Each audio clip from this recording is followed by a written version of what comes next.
France Culture.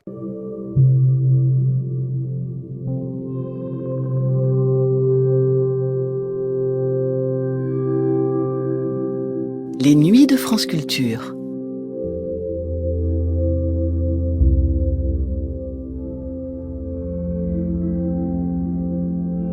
Jusqu'où peut mener un rêve ? Dans le monde entier, ou presque, dans le cas de Philippe Soupeau.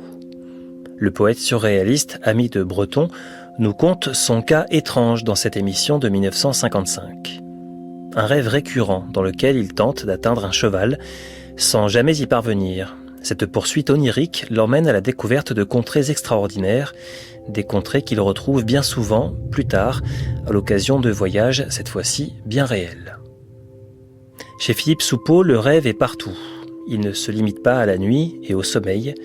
La rêvasserie, le songe, le rêve éveillé forment un flux continu où les frontières du réel et de l'imaginaire s'abolissent.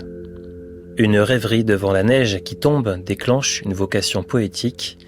L'imagination d'un don d'invisibilité permet de s'évader des quatre murs d'une prison. Il y a bien là de quoi combler un tempérament solitaire, et même beaucoup plus que cela. Les rêves perdus de Philippe Soupeau, c'est le titre de cette émission, diffusée pour la première fois sur la chaîne parisienne le 27 janvier 1955.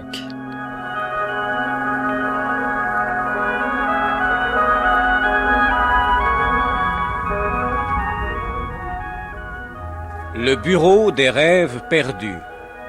Une émission de Louis Mollion, avec Étienne Bierry. Et les rêves perdus de Philippe Soupeau. Assistant Marcel Avard. Réalisation Albert Hiera.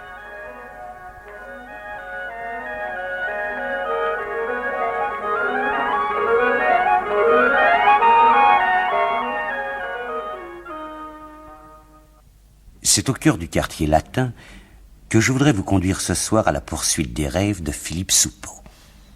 Celui qui, avec André Breton, fonda le surréalisme, puis avec Tzara lança le mouvement Dada, est un enfant de Paris, bien que né à Chaville. Il fait ses études à Condorcet, mais ce sont là pour lui des souvenirs pénibles dont il vaut mieux ne pas parler. Pourtant, c'est grâce à cette solitude peuplée de rêves que s'éveille en lui sa vocation de poète. Mais bientôt, le démon de l'aventure s'empare de lui, et c'est alors que, devenant journaliste, il parcourt le monde entier à la recherche d'un idéal qui n'arrive jamais à le satisfaire. De tous ses voyages, il garde un immense amour pour toutes les grandes villes et surtout pour l'Amérique du Sud et sa musique si caractéristique. Mais suivez-moi rue de l'Université et c'est là que nous retrouverons les rêves perdus de Philippe Soupeau.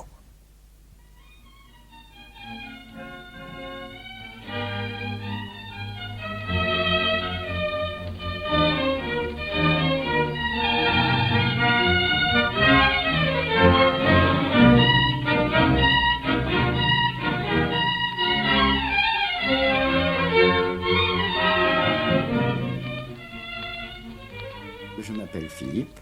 Mon nom en grec signifie l'ami des chevaux. C'est une chose très surprenante pour moi, c'est que tous mes rêves sont dominés par des chevaux. J'étais tout petit et je voulais absolument voir des chevaux. On se moquait même de moi, mes frères se moquaient de moi, parce que j'adorais les chevaux et je les voyais dans mes rêves. Mais je les voyais toujours au galop, ce qui vous expliquera mon amour de la vitesse. Et cet amour des chevaux, dans mes rêves d'enfance, m'a conduit très loin, puisque je voulais, quand j'étais à l'âge où on choisit une carrière ou une profession, je voulais être jockey, et je rêvais d'être jockey. Et ma plus grande joie, c'était quand mon père, que j'ai malheureusement perdu très jeune, ma plus grande joie était d'aller aux courses de chevaux pour voir ces chevaux galoper. Et cette adoration pour les chevaux a continué à me poursuivre, puisque maintenant, quand j'ai un petit peu de fièvre, j'ai facilement du délire, et je remarque avec étonnement que dans mon délire, ce sont toujours des chevaux qui parcourent mon pauvre cerveau et ma pauvre tête.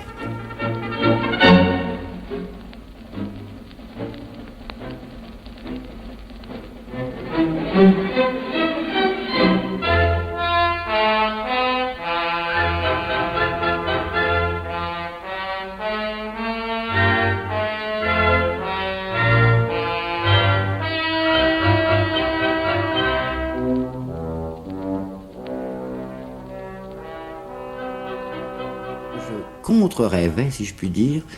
J'appartiens à une famille de constructeurs d'automobiles et j'ai entendu toute ma vie parler d'automobiles parce que quand j'étais petit, à côté de la maison où j'habitais, Louis Renault avait construit sa première usine d'automobiles et c'était un de mes parents et j'entendais toujours parler de ces engins extravagants et j'ai conservé une haine pour les automobiles.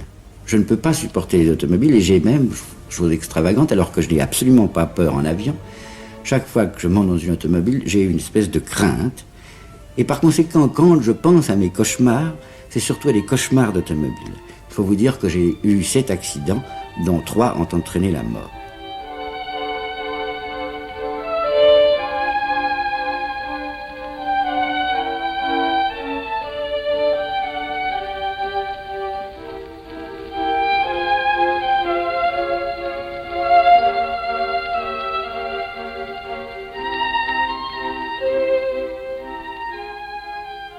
Étant enfant, je n'ai jamais pu me séparer de ma solitude.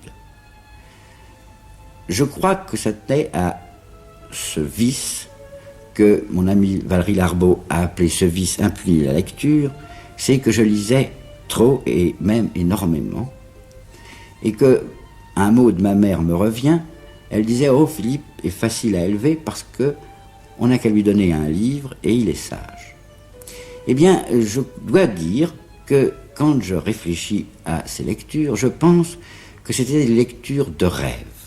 Qu'au fond, je pouvais relire 3 ou 4 fois le même livre, ou même 5 ou 6 fois, et je retrouvais la même joie, si vous voulez, d'imagination. Et pour moi, les lectures sont des souvenirs, non pas de connaissances, mais de rêves. Ainsi, par exemple, il y a un livre qui est resté pour moi vraiment un motif de rêve, qui est le capitaine Corcoran. Ou bien même, surtout d'ailleurs, c'est presque ça, je crois, qui a été le début de mes goûts littéraires, les contes d'Andersen. Et il y a un conte qui pour moi reste une espèce de fixation de rêve, qui est le conte La Petite Ondine de Andersen. Je ne m'identifiais pas au personnage, et c'était plutôt pour moi un spectacle. Je n'arrivais pas, comme vous savez dans beaucoup de rêves, je n'arrivais pas tout à fait à devenir le capitaine Corcoran ou la petite Ondine, mais beaucoup plus, si vous voulez, à imaginer toute une sorte de cavalcade, je reviens aux chevaux, toute une sorte de cavalcade de personnages. Je crois qu'il y avait chez moi une puissance assez forte d'imagination pour pouvoir matérialiser mes lectures. Et par exemple, il y avait chez moi une gêne des illustrations. Quand un livre était illustré, je l'aimais moins que quand il était simplement typographique. Je transportais les personnages et les décors que je découvrais dans mes lectures en forme de spectacle. Je transposais. Et évidemment, j'ai pour le théâtre un goût particulier parce que justement c'est un spectacle et que les personnages sortent des livres. C'est une attitude aussi dans la vie. J'ai toujours tendance à considérer un peu la vie comme un spectacle, ce qui est dangereux parce que ça appelle la distraction, mais je suis très capable de rester pendant des jours et des jours derrière une fenêtre à regarder passer les gens dans la rue, ce qui est, vous savez, un vice parisien. Et je n'ai pas, comme mes compatriotes du Midi, le goût de descendre dans la rue. Je préfère presque regarder les gens passer derrière une fenêtre, parce que tout à coup, ces gens deviennent des acteurs. Chez le magasin Dufayel, il y avait des séances de cinéma, mais tout à fait au début, et on vous présentait un film, et il y avait à ce moment-là un personnage très important qui était le commentateur. Et ça m'est resté comme un souvenir un peu équivoque, parce qu'au fond, ça détruisait l'illusion. Ce commentateur vous disait, vous allez voir arriver un char avec des grelots, vous allez voir arriver le traître. Et c'était gênant, parce que justement, ça supprimait le rêve. On aurait beaucoup préféré retrouver sur l'écran, ce petit écran que je revois encore, on aurait beaucoup préféré, dans une salle obscure, pouvoir se laisser aller à sa suggestion des images flottantes qui étaient sur l'écran. Puis après, je dois dire que je n'ai plus aimé le cinéma, parce qu'il y a eu une période très obscure dans le cinéma et que je ne crois pas qu'on ait souligné. C'est une période où ce cinéma devenait du théâtre filmé. Mais du théâtre filmé, vous en avez ri. On appelait ça le cinéma d'avant-garde, où les gens s'agitaient frénétiquement, parlaient à tour de bras, si je puis m'exprimer ainsi, et par conséquent ne donnaient pas l'impression du théâtre. Il n'y avait pas l'illusion de la lumière, de la rampe, et on avait absolument l'impression d'une espèce d'agitation frénétique qui supprimait toute possibilité de rêve. Il a fallu attendre très longtemps. Je crois que ce n'est que bien des années après qu'on a commencé à comprendre ce qu'était vraiment le cinéma. L'a-t-on encore compris maintenant? J'en doute encore.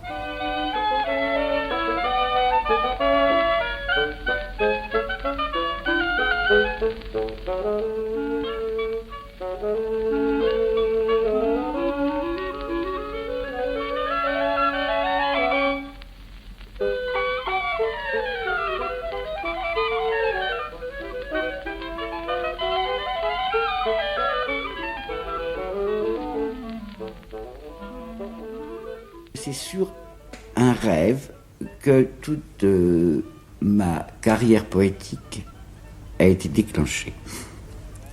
J'aime énormément la neige. Et je me souviens qu'un jour, il avait neigé toute la journée et j'étais à regarder à travers la fenêtre et j'aimais beaucoup voir tomber les flocons. Et c'est à ce moment-là que le soir, quand la neige n'était plus visible, ou du moins n'était plus que sensible, que j'ai écrit mon premier poème, qui est en somme, si vous voulez, la réalisation du rêve de la journée, la prolongation du rêve de la journée. Personnellement, j'ai eu beaucoup de mal à mettre une frontière entre la rêverie et le rêve. Et il m'est arrivé, par exemple, très souvent, de me réveiller et de ne pas savoir exactement si j'étais endormi ou éveillé en me rappelant des rêves. Car je suis capable, c'est peut-être là un cas un peu pathologique, je suis capable de rêver éveillé. C'est-à-dire que supposez que je m'étende sur un divan, que je ferme les yeux, eh bien, il y a des jours où je suis capable d'avoir des rêves sans dormir absolument, mais des rêves aussi, si vous voulez, vivants, aussi précis, aussi imposants que les rêves du sommeil. Et je crois qu'on a tort de mettre peut-être trop de différence entre ces mots rêverie, rêvasserie, songe et rêve. Il y a un rêve que je poursuis depuis des années et qui est le rêve d'un cheval que je dois poursuivre et que je n'arrive jamais à atteindre et qui m'amène dans des pays les plus extraordinaires. Et vous savez que dans ma vie, j'ai énormément voyagé. Je crois que je connais le monde entier, sauf l'Extrême-Orient. Chose très curieuse, en atterrissant dans certains pays, j'ai retrouvé des paysages où m'avait conduit ce fameux cheval. Et c'est un rêve qui persiste. C'est un rêve qui n'est pas du tout arrêté. Il est possible que ce soir, en vous quittant, je vais rêver de mon cheval. Et qui va m'entraîner dans un pays tout à fait extraordinaire. Et généralement, un pays de mon désir. Ainsi, en ce moment, j'ai une envie folle d'aller en Chine. Eh bien, je suis persuadé qu'un de ces soirs ou une de ces nuits, mon cheval va m'emmener en Chine. Et alors, j'espère et j'essaye toujours de réaliser ce rêve. Ce cheval habite dans une écurie qui est toujours la même, et qui est une écurie que je connais d'ailleurs, qui est à Chantilly. J'ai eu une grande admiration pour un cheval de course qui s'appelait As d'Atout, qui était un cheval admirable, qui était un cheval extraordinaire. Et ce cheval m'avait probablement frappé quand j'étais enfant, et c'est toujours de son écurie que part ce rêve de cheval qui me poursuit pendant toute ma vie. Le cheval ne me parle pas. Il pourrait, remarquer, mais il ne me parle pas. Il m'indique seulement, par son allure, s'il faut que j'aille vite ou plus doucement, si nous devons aller loin. Ce n'est pas un cheval ailé. Vous savez que dans les légendes et dans les contes, il y a toujours des chevaux ailés. Mais là, ce n'est pas un cheval ailé, c'est un cheval bai brun, très beau, très rapide, et que je dois suivre, n'est-ce pas? Je ne monte pas sur le cheval. Je n'aime pas d'ailleurs tellement monter à cheval. Je trouve ça humiliant pour le cheval. J'aime être à côté de lui ou le suivre. Il est possible que je lui parle, oui. Il est possible que je lui parle, mais je lui parle comme à une femme.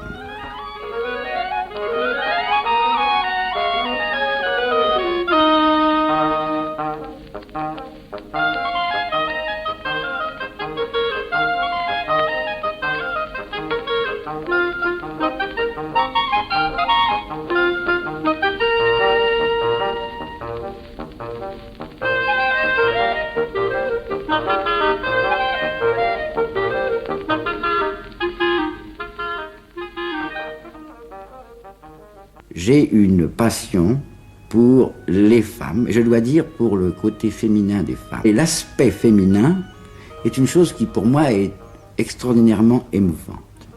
Et j'ai eu l'occasion, étant très jeune, d'apercevoir une jeune fille ou une jeune femme, parce que je n'ai pas été plus loin dans mes recherches, qui se baignait.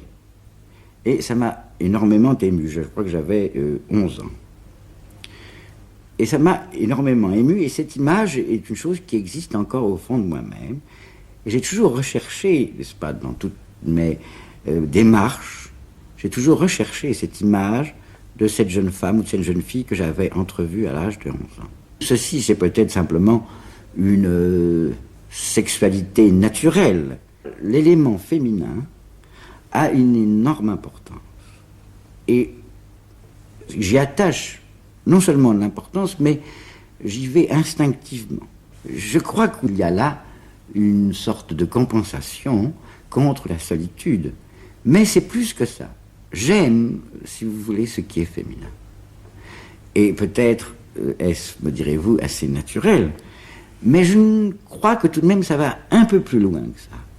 Par exemple, j'ai horreur, ce que font très souvent les hommes, qu'on dise du mal des femmes devant moi. Et puis, par exemple, je peux vous dire qu'il y a une chose tout de même là qui prouve que ce n'est pas absolument sexuel, c'est que je suis plus touché, par exemple, par une vieille mendiante que par un vieux mendiant. Je suis beaucoup plus touché par une sculpture d'un corps de femme que par une sculpture d'un corps d'homme. Cette persistance est tout de même une chose singulière et qui me trouble beaucoup. Pendant l'occupation, j'ai été en prison. C'est le gouvernement de Vichy qui avait eu le soin de m'enfermer. Et j'ai été en contact avec des prisonniers de droit commun. Et vous savez que beaucoup de prisonniers de droit commun sont des récidivistes, des gens qui ont fait 15 et 20 ans de prison. Et pour vivre, pour pouvoir survivre, ces prisonniers de droit commun ont des trucs. Parce que vous savez, vivre 15 ans dans une prison ou 20 ans dans une prison, c'est quelque chose d'inimaginablement difficile. Mais ces gens ont des recettes. Et je me souviens que mon voisin de cellule m'avait indiqué une recette. La façon de rêver artificiellement. Il me disait que je devais m'étendre sur ma paillasse, que je devais fermer les yeux et m'imaginer que par une sorte de miracle, je devenais invisible. C'est-à-dire que mon corps disparaissait. Alors à ce moment-là, il s'agissait de faire quelque chose. Il fallait faire bien attention parce qu'on était naturellement pieds nus. Si vous aviez des vêtements, vous n'étiez plus invisible. Alors on était nus. On sortait de la cellule, on attendait que le gardien soit là, et on se glissait, puisqu'on était invisible, on pouvait le faire, et on sortait de la prison, et à ce moment-là, qu'est-ce qu'on faisait? Et je dois dire que c'est une recette merveilleuse, parce que essayez de le faire vous-même, vous verrez, vous pouvez tout faire. Alors, parmi mes camarades de prison, il y en avait qui cherchaient surtout à se venger. Mais je dois dire que la plupart cherchaient surtout à pouvoir boire gratuitement dans les bars des environs. Certains, comme moi, cherchaient plutôt à retrouver les femmes avec qui ils auraient voulu dormir. Et alors, grâce à cette invisibilité, nous arrivions à rencontrer toutes les possibilités.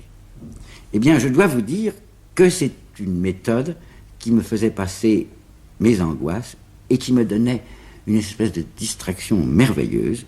Et je dois dire que quand je suis très malheureux, je m'imagine que je suis invisible. Par exemple, si vous imaginez que vous êtes invisible, que vous sortez de chez vous, il faut bien vous dire naturellement que vous êtes pieds nus, vous êtes nus. Alors, par exemple, la première chose que vous faites, c'est de vous précipiter dans le métro parce qu'il y fait chaud. Pour pouvoir aller, par exemple, chez la personne que vous voulez aller trouver, vous prenez le métro parce qu'il y fait chaud. Et puis vous faites très attention parce qu'il ne faut pas que les gens vous marchent sur les pieds, parce que sans ça, vous crieriez. Alors il faut donc, voyez-vous, accumuler les difficultés, parce que plus il y a de difficultés, plus c'est amusant. Et puis alors, quelquefois, il faut attendre des heures avant que la porte s'ouvre, la porte que vous voudriez voir s'ouvre, puisque vous n'avez rien dans les mains. Et certainement, c'est une distraction peut-être un peu malsaine, mais extrêmement amusante. Et je dois dire que je pratique encore ce genre de rêve.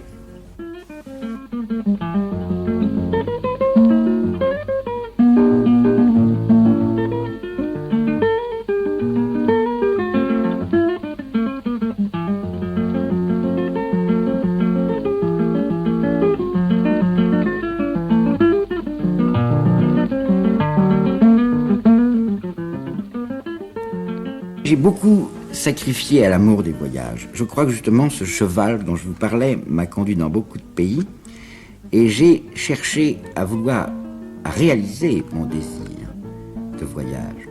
Ce n'était pas une évasion, c'était un désir de connaissance. Bien que j'aime beaucoup Paris, il est arrivé une époque de ma vie où j'ai eu assez de Paris, où j'ai eu assez des petits milieux littéraires, des intrigues. Et je me suis dit, n'ayant pas assez d'argent pour ça, quel est le meilleur moyen de voyager? Et le meilleur moyen de voyager, c'est au fond d'être journaliste.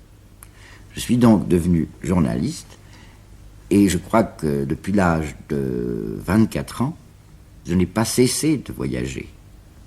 Je vous ai dit que je connaissais le monde entier, sauf l'Extrême-Orient, mais j'ai connu à peu près tous les pays qu'on peut connaître. Je connais fort bien l'Afrique, fort bien l'Amérique, fort bien l'Europe. Je connais assez bien le Moyen-Orient, mais je ne connais pas l'Extrême-Asie, l'Extrême-Orient. Ce qui m'avait attiré tout d'abord, c'est un pays d'ailleurs qui ne m'a absolument pas déçu, qui est le Mexique. Est-ce que ça tenait à mon amour du douanier Rousseau, qui lui aussi, sans y avoir jamais été, rêvait du Mexique? Mais toujours est-il que j'ai voulu d'abord aller au Mexique. Et j'ai eu beaucoup de mal à y aller. Et pourtant, c'est un pays merveilleux. Et si vous me demandez un des pays où j'aimerais rêver le plus, c'est probablement le Mexique dont je vous parlerai. Plus que la forêt vierge, par exemple. Plus que même la mer, qui est, à mon avis, décevante. Plus que même l'Amérique du Nord, qui pourtant très neigeuse. Mais le Mexique a quelque chose d'absolument fascinant. Probablement parce que c'est extraordinairement différent de toute notre civilisation, que c'est un dépaysement presque total. Et vous allez voir que même dans le caractère mexicain, il y a quelque chose de bouleversant. C'est qu'ils ont une familiarité avec la mort. Ils songent tout le temps à la mort. Ils y pensent sans cesse. Je vais vous en citer, si vous me permettez, 2 exemples. La plus grande fête est la fête des morts, le 2 novembre. Et par exemple, chez les pâtissiers, on voit de grands gâteaux, mais on voit des petites têtes de mort en sucre où on inscrit son prénom, comme chez nous, les petits cochons du pain d'épices. Un autre exemple, j'habitais au centre de Mexico, et c'était une grande avenue, et les plus belles boutiques de cette avenue étaient des boutiques de monuments funéraires, et quand je sortais de l'hôtel, il y avait des marchands de couronnes mortuaires, d'immenses couronnes mortuaires, qui me prenaient par la main comme pour me vendre des cravates. Ils voulaient me vendre une couronne. Et ils ont une familiarité avec la mort, mais étonnante. Et il y a une expression mexicaine qui est très troublante et qui dit « Pourquoi ne suis-je pas mort aujourd'hui, puisque je mourrai demain ?» Eh bien, cette espèce de sentiment est rassurant. Et c'est peut-être ce qui m'a beaucoup plu au Mexique, c'est qu'on a l'impression que la vie est une chose qui vous est donnée en supplément.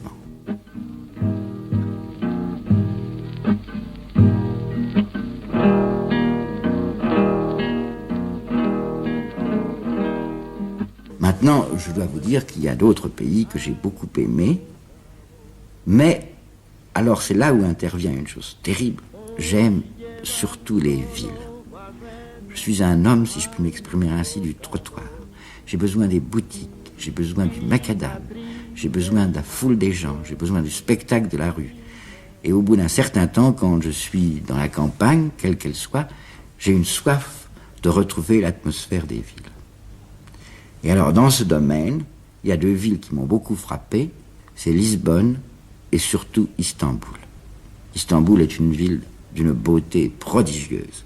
Je ne connais pas de ville plus belle, sauf peut-être Paris. Lisbonne est une ville aussi très merveilleuse, parce qu'elle est, en somme, si vous voulez, basée sur un fleuve.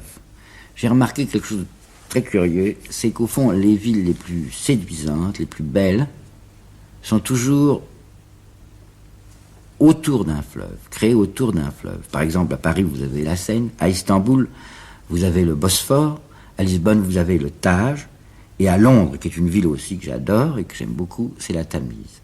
Par contre, une ville qui n'a, pour ainsi dire, pas d'existence, de fleuve, et qui n'a jamais été jolie, est une ville, si vous voulez, à contre-courant, c'est Berlin, où il n'y a pas de fleuve. Et vous verrez, enfin je crois que les plus belles villes sont toujours dominées, ou du moins orientées vers un fleuve, par un fleuve et pour un fleuve.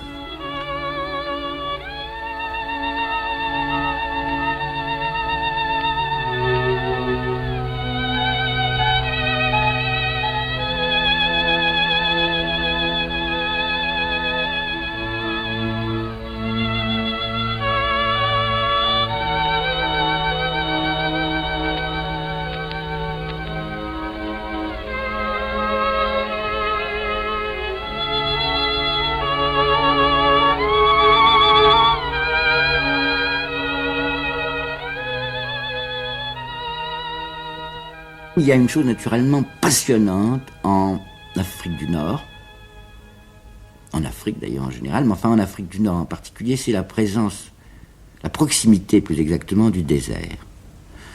Le désert est une chose absolument fascinante, mais vraiment on ne sait pas pourquoi. Je dois dire que j'ai toujours pensé que c'était comme l'inconnu. C'est d'une très grande beauté, si vous voulez, de la beauté de la mer, mais il y a quelque chose en plus, c'est que la mer est un chemin. Vous allez quelque part quand vous allez sur la mer. La mer vous conduit quelque part. C'est-à-dire que quand vous regardez le désert, cette espèce de mer dorée, vous avez l'impression que ça ne conduit nulle part. Et que vous n'avancerez jamais. Et que le désert est, si vous voulez, non pas hostile, mais absorbant. Aussi bien pour la pensée que pour le corps. Cette espèce de présence tyrannique du sable est beaucoup plus impressionnante que l'eau, qui est en somme un élément familier et amical. Le sable est un élément méchant, dur, mais en même temps, si vous voulez, qui vous donne l'impression que vous êtes vivant, que vous pouvez aller au-delà, que vous pouvez vaincre le désert, mais vous ne savez pas où vous allez. C'est l'inconnu. Et alors, c'est ce qui fait qu'au fond, on ne rêve pas dans le désert. En somme, c'est une espèce d'anéantissement. Je n'aime pas du tout les ruines. Et toutes ces civilisations sont des civilisations ruinées. Je vais prendre d'abord l'exemple, si vous voulez, je vais faire le contraire de l'histoire, je vais commencer par le commencement. Par exemple, il y a une chose tout à fait étonnante dans les pays où les Arabes se sont installés. Il y a une chose tout à fait troublante qui, pour moi, gaulois, est absolument gênante. Les Arabes n'ont aucun respect et aucun amour pour les arbres. Vous êtes étonné de penser, par exemple, vous me parliez de la Tunisie, c'est une chose qu'on sent très fort, c'est que la Tunisie, d'après tout ce qu'on sait, était une forêt d'oliviers, était une véritable masse verte, et que maintenant, il n'en reste rien. Vous allez également en Égypte, et vous voyez, à part la vallée du Nil, qui est assez riante, vous voyez partout également cette espèce de début de désert. Et quand vous voyez alors, pour remonter alors dans l'histoire, quand vous allez dans cette chose magnifique qui sont la vallée des rois, à Luxor, ou même près du Caire aux pyramides, vous vous rendez compte de cette espèce de masse affreuse de civilisations disparues que vous ne rattraperez jamais et que vous ne pourrez jamais connaître, car tout ce qu'on nous en donne n'est qu'une pâle expression, une pâle image de ce que ça a été. Et alors vous avez une espèce de nostalgie comme devant quelque chose qui est une sorte de brouillard permanent. Là, c'est une sensation que je n'aime pas. C'était le cauchemar, parfaitement.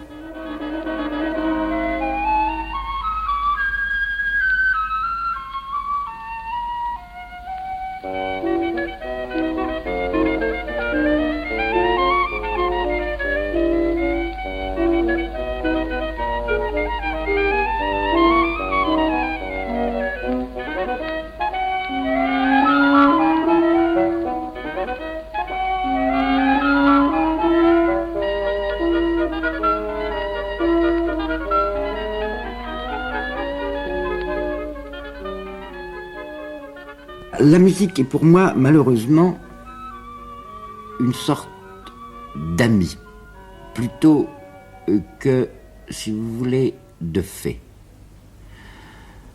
j'aime énormément la musique, mais j'aime surtout le rythme. C'est-à-dire que je suis moins sensible à la beauté sonore que à la puissance rythmique. C'est pour ça que mon musicien préféré classique est Mozart,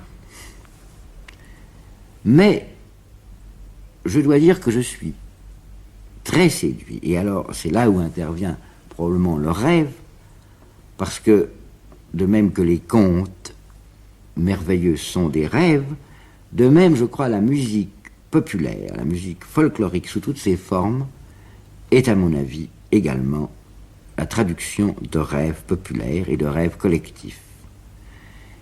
J'ai vu beaucoup de pays où les gens dansaient très naturellement, ce qui pour nous est extraordinaire. En France, on ne danse plus collectivement, ça a dû exister autrefois. Mais par exemple, je me souviens avoir assisté à la fête nationale yougoslave, et j'ai vu pendant 24 heures, des fenêtres de mon hôtel, des gens danser sans s'arrêter ou s'arrêtant très peu. Et dansant, si vous voulez, comme on rêve. Et c'était pour moi une image, je me rappelle de cette place de Belgrade, cette grande place de Belgrade, où les gens dansaient, vous en avez vu probablement au moment des ballets yougoslaves, et bien là-bas, toute une foule dansait sur la place, et pendant des heures, et je me rendais compte que ces gens exprimaient quelque chose, en tout cas, ils rêvaient.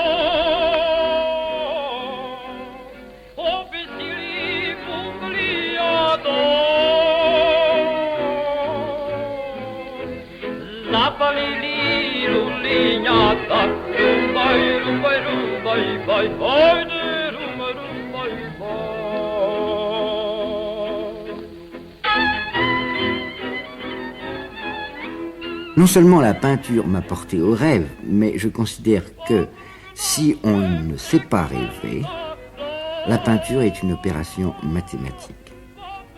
J'ai beaucoup étudié cette question parce que je me suis penché sur un cas d'un peintre de la Renaissance italienne qui s'appelle Paolo Uccello, qu'on considère à juste titre ou peut-être à tort, mais enfin probablement à juste titre, comme l'inventeur de la perspective. C'était un mathématicien. Mais si on veut bien y réfléchir, la peinture qui a quelque chose, en effet, de purement intellectuel, a aussi et doit donner aussi une part au rêve, et peut donner une part au rêve. Mais j'ai grand peur que la peinture telle que nous la concevons, telle que nous l'avons créée en somme en Europe, soit surtout un motif, c'est-à-dire des décors pour le rêve. Mais que, évidemment, l'intelligence lucide intervient beaucoup plus que le rêve. Et, par exemple, mes peintres préférés, qui sont non seulement Paolo Uccello, mais le douanier Rousseau, me plaisent parce que, justement, on retrouve là l'importance que pourrait avoir le rêve. Paolo Uccello était un rêveur, on le considérait comme un fou. Quant au douanier Rousseau, je vous laisse à imaginer ce qu'on en a dit. Et pourtant, c'était un grand rêveur.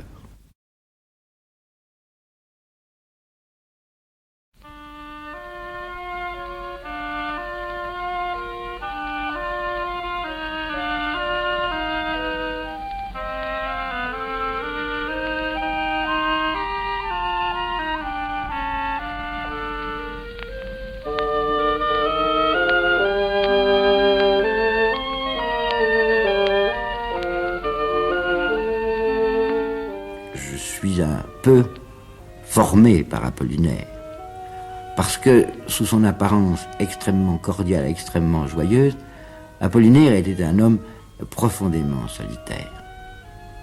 Et vous trouvez dans toute sa poésie ce thème de la solitude qui revient, et pourtant Quand on l'a connu, il était absolument amical, cordial, gai, joyeux. Même beaucoup de gens me disent toujours « Oh, comme Apollinaire était gai, etc. » Bien, je ne suis pas absolument sûr qu'il ait été si gai. Pour moi, en tout cas, il m'a laissé le souvenir d'un homme assez solitaire. À ce moment-là, malheureusement, je le vois déjà très gros. Il était déjà très gros à cette époque-là. Il mangeait beaucoup, comme vous savez, il était extrêmement gourmand. Mais il avait quelque chose de très remarquable, c'était ses yeux et son sourire. Ses yeux étaient petits mais extrêmement brillants et très malins, très astucieux. Et puis il avait un sourire extrêmement joyeux. Un peu, si vous voulez, un sourire de soleil. Mais quand je l'ai connu, il y avait une chose très frappante chez lui. Il portait une sorte de casque de cuir parce qu'il avait été trépané. Et ça lui donnait un aspect absolument inattendu. Il n'était pas comme les autres. Il avait cette espèce de casque et il donnait l'impression d'un homme exceptionnel, même physiquement. Mais dans sa démarche, il y avait quelque chose de très victorieux, de très fier et en même temps de très simple. Mais je me suis beaucoup promené avec lui et il avait une manie terrible. Il cherchait toujours dans les boutiques d'antiquaires à trouver des choses extraordinaires et extravagantes. Et il passait des heures à fouiller dans les boîtes des bouquinistes, par exemple, à la recherche d'un livre. Il aimait beaucoup ça. C'était presque une manie chez lui. Mais cependant, il y avait quand même une chose qui me reste, c'est que quand il se mettait à parler de poésie, là, il était tout à fait différent. Et évidemment, c'était l'explorateur. Il commençait à chercher, il vous posait des questions, il demandait « Qu'est-ce que vous pensez de ça ? Quoi pensez-vous de ce poème ? Est-ce que vous croyez que cette image est bien ? Est-ce que vous croyez que cette image est forte ?» Enfin, il était très préoccupé par la poésie. Grâce à Apollinaire, vous savez qu'Apollinaire, tous les mercredis soirs, à la fin de sa vie, réunissait ses amis au café de Flore. Et alors, pour voir Apollinaire, j'y allais fort souvent, et il y avait là tous les amis d'Apollinaire, Carco, Dufy, Sandra, Reverdy, Mac Jacob. Et un jour, j'étais très jeune à ce moment-là, Apollinaire m'a présenté à André Breton. Et j'avais lu d'André Breton un poème admirable, qui est le poème le plus mallarméen qu'on puisse trouver, et peut-être c'est le meilleur poème de Mallarmé, qui s'appelle Dorvers.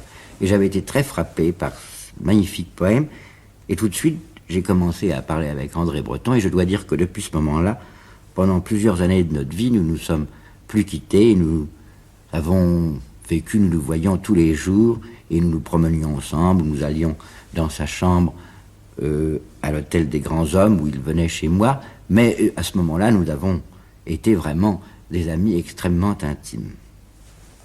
Et c'est à ce moment-là que nous avons commencé à parler, comme je vous le disais tout à l'heure, des images, de la poésie, et que nous avons fondé, si vous voulez, ce que nous avons appelé d'ailleurs le surréalisme. Mais Breton, naturellement, m'a présenté à beaucoup de ses amis. Il était au Val-de-Grâce comme élève médecin, et il y avait là un autre élève médecin, qui était un homme assez curieux, qui s'appelait Louis Aragon, et qui était un homme extrêmement brillant, il est toujours resté, qui avait des goûts un peu différents, si vous voulez, de ceux d'André Breton et de moi. Il aimait beaucoup Villon. Il avait une passion pour Villon. Et il nous a étonnés, il nous étonne encore, il nous a étonnés par son extraordinaire virtuosité. Aragon est un virtuose du style, de la langue, il écrit avec une facilité merveilleuse, mais en même temps, il y avait chez lui cette énorme facilité, cette énorme virtuosité, et en même temps cette incertitude qui nous frappait, André Breton et moi. Nous étions beaucoup plus, si vous voulez, décidés que lui.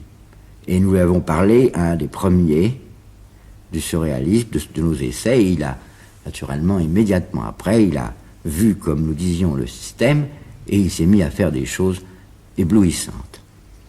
Il y avait aussi un autre garçon que nous avons connu, c'était Paul Éluard. Un jour, nous étions dans la chambre d'André Breton, et on a frappé à la porte, et nous avons vu arriver un homme en uniforme, c'était à la fin de la guerre, en uniforme de je ne sais quelle arme, et nous présentant une feuille de papier rose, tremblant, avec les mains tremblantes, et c'était des poèmes pour la paix que Paul Éluard avait écrits et qu'il nous offrait parce que nous avions commencé à fonder une revue, André Breton, Louis Aragon et moi, qui s'appelait Littérature. Alors nous avons connu très bien André Breton. Il y avait aussi un autre homme qui est devenu médecin et qui n'a plus fait de littérature et qui a joué pourtant un rôle considérable parce que c'est lui qui avait un sens profond de l'humour et qui s'appelle Théodore Frankel et qui nous a en somme conquis à Jarry. C'était un grand ami d'André Breton et de Jacques Vacher et il nous a absolument fait comprendre tout ce qu'il y avait d'extraordinaire et de profond et de fort dans Alfred Jarry. Et maintenant, il est devenu médecin, il n'a pas fait de littérature, ni même de poésie, ce que je regrette énormément.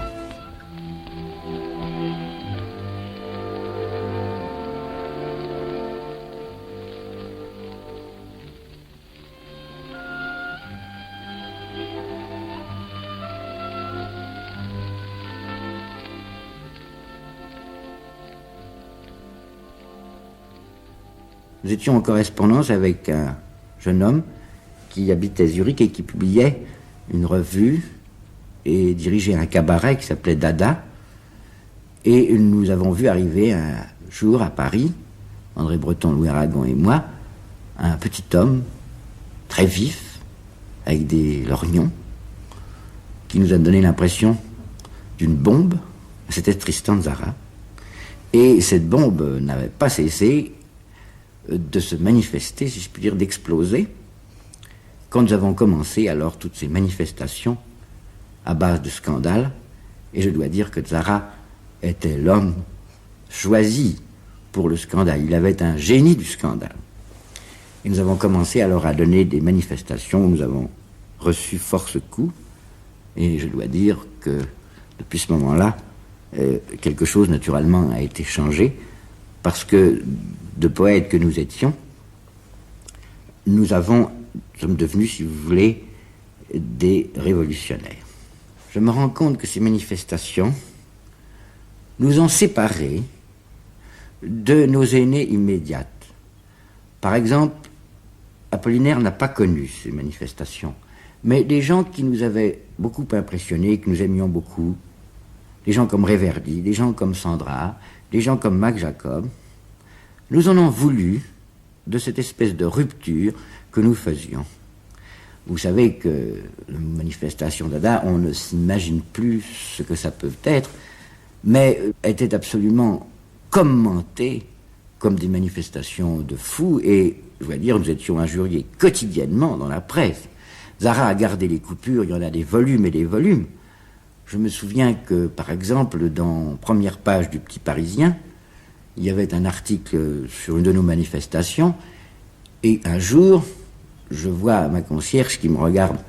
J'habitais à ce moment-là à Quai Bourbon, et ma concierge me regarde d'un œil vraiment très noir, et je me demande ce qu'il y avait, je me demande ce que j'avais commis, si j'avais commis le fait du tapage nocturne, et finalement, elle me tend le Petit Parisien d'un air vengeur, et je vois que dans le Petit Parisien, il y avait un article en première page en disant « Monsieur Soupeau est un assassin virtuel ».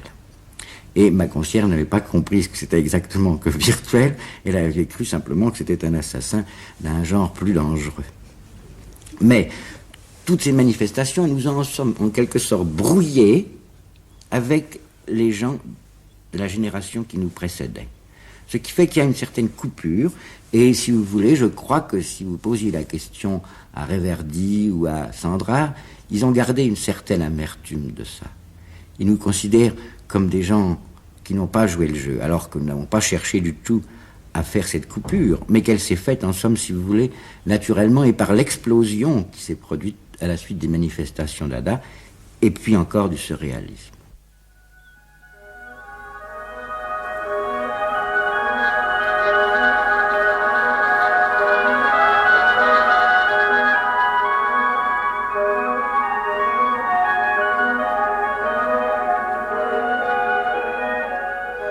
C'était Le Bureau des rêves perdus, une émission de Louis Mollion avec Étienne Bierry et Les rêves perdus de Philippe Soupeau.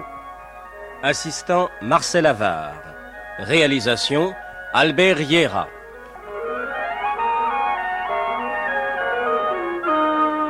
Cette émission a été diffusée pour la première fois sur la chaîne parisienne le 27 janvier 1955.